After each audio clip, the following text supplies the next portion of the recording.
Rio de Janeiro, Brazil, August 20th, 1966. A day that seemed normal enough. People were outside walking their dogs, on the street driving their cars, going to work, going to school. Families out, men out, women out. But no one would know what to come in the hills that day. Up in the Morro de Ventum Hill, located in Niterói, a young boy would make a shocking and horrifying discovery that leave him scarred for the rest of his life. As the young boy flew his kite down the hill, he noticed something unusual and went to go take a look. And upon further inspection, walking down the hill, what he saw shocked him.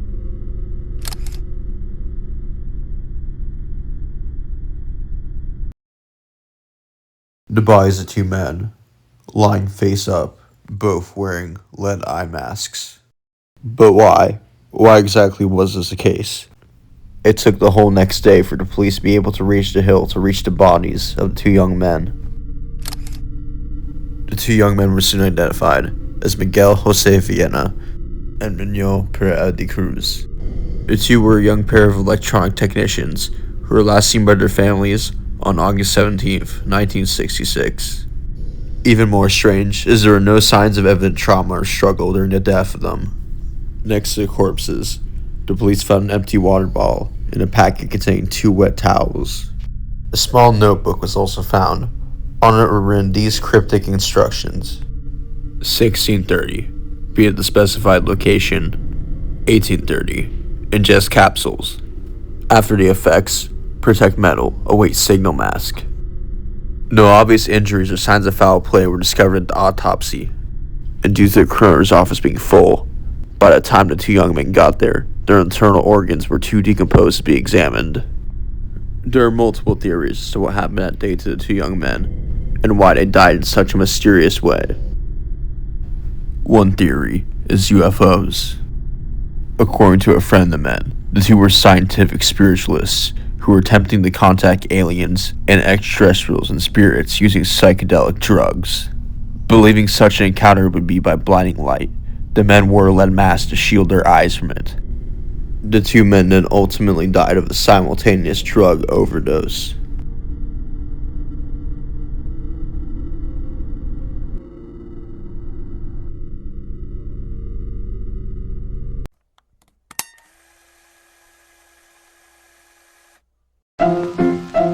Let's all go to the lobby. Let's all go to the lobby. Let's all go to the lobby to get ourselves a...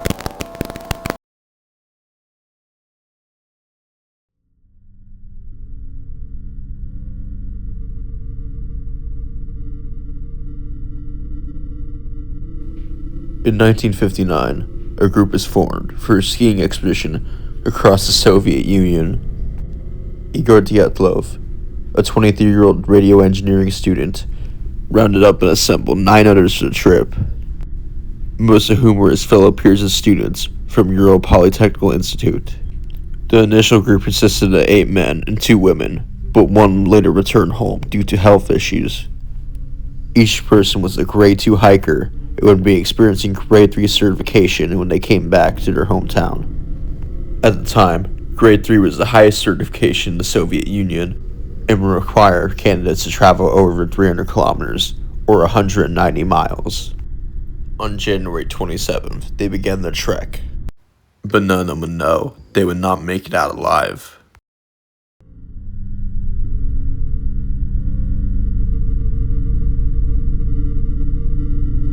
On January 31st, the group arrived at the edge of the highland area and prepared to climb it.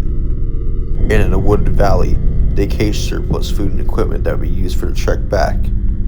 The next day, the hikers started to move through the pass. It seems that the next day, they planned to stay on the other side of the hill. but because of worsening weather conditions around the area, they ultimately decided to head west.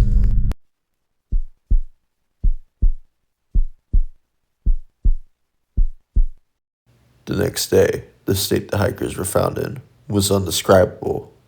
The tent had been half torn down and covered in snow, and all the hikers' items like shoes and belongings had been left behind. Investigators say the tent had been cut open from the inside. While following footprints along the forest edge into the slope, they found the bodies of 2 of the men. The bodies of the first 2 men were shoeless and dressed only in underwear. In between the pine to camp, the searchers found 3 more corpses. They all died in poses that suggested they were attempting to return the tent to the place. However, finding the remaining 4 travelers took more than 2 months. They were finally found on May 4th, under 13 feet of snow in a ravine. However, the strangest part were some of the conditions that the hikers were found in. Soviet authorities had determined that 6 of them had died from hypothermia, but 3 of them had died from major trauma. 1 victim had major skull damage, 2 had severe chest trauma, and 1 had a small crack in the back of his skull. Even more strange, 2 of the bodies had missing eyes, 1 of the bodies had a missing tongue, and 1 had missing eyebrows. Investigation concluded that an elemental force or natural force took them out. But the Dyatlov Pass has led to many theories and speculations because of the bizarre deaths of them. One most popular theory is an avalanche, but some people argue against this, as the area did not show signs of it prior. Another more recent theory is the Kapitog wind took them out, which at times can cause extremely violent deaths. The Kapitog wind would also make it impossible to remain inside the tent during it. However, more outrageous and bizarre theories exist, from anything to a radiation attack taking them out, to a tribal attack from Mansi people, all the way to UFOs.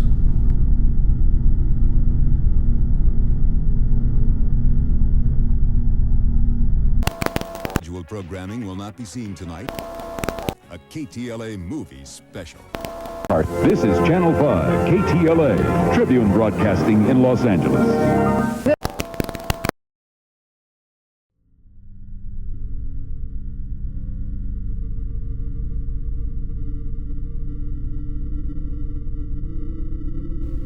January 15th, 1947, Los Angeles, California. Los Angeles native Betty Bersinger is taking her 3-year-old daughter outside for a walk, but what they find in a vacant lot horrifies them. A naked dead body, severed into 2 pieces.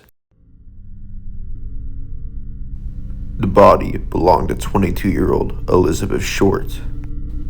A native of Boston, Short spent her time living in New England and Florida before relocating to Leimert Park, California.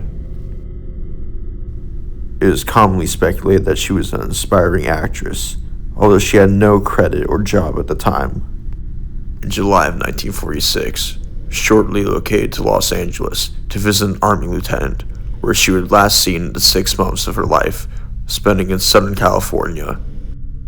On January 9th, 1947, Short returned to Los Angeles after a brief trip to San Diego while visiting a married salesman she had been dating. The man, 25-year-old Robert Manley, said that he had dropped Short off at the Biltmore Hotel in downtown Los Angeles. Short alleged that she was there to meet one of her sisters who was visiting from Boston. This was the last time she would be seen alive. Short's body had been completely severed at the waist and drained of all blood, leaving her skin a pale white. Short's face had also been slashed from mouth to ear, creating a Glasgow smile. Portions of her breast and thighs were missing, and her entire intestines had been taken out and placed under her torso. But the question is, who did it? Police received confessions from over 60 men allegedly confessing to murdering Short, but none of them came out to any case solving it. However, some theories do exist. Short's murder has been speculated to be linked to any case from the Cleveland torso murders, to the lipstick murders, to the lone woman murders. This case would get the nickname the Black Dahlia, as nicknamed after the 1946 noir film The Blue Dahlia, starring Veronica Lake and Alan Ladd. Till this day, the Black Dahlia case has not been solved.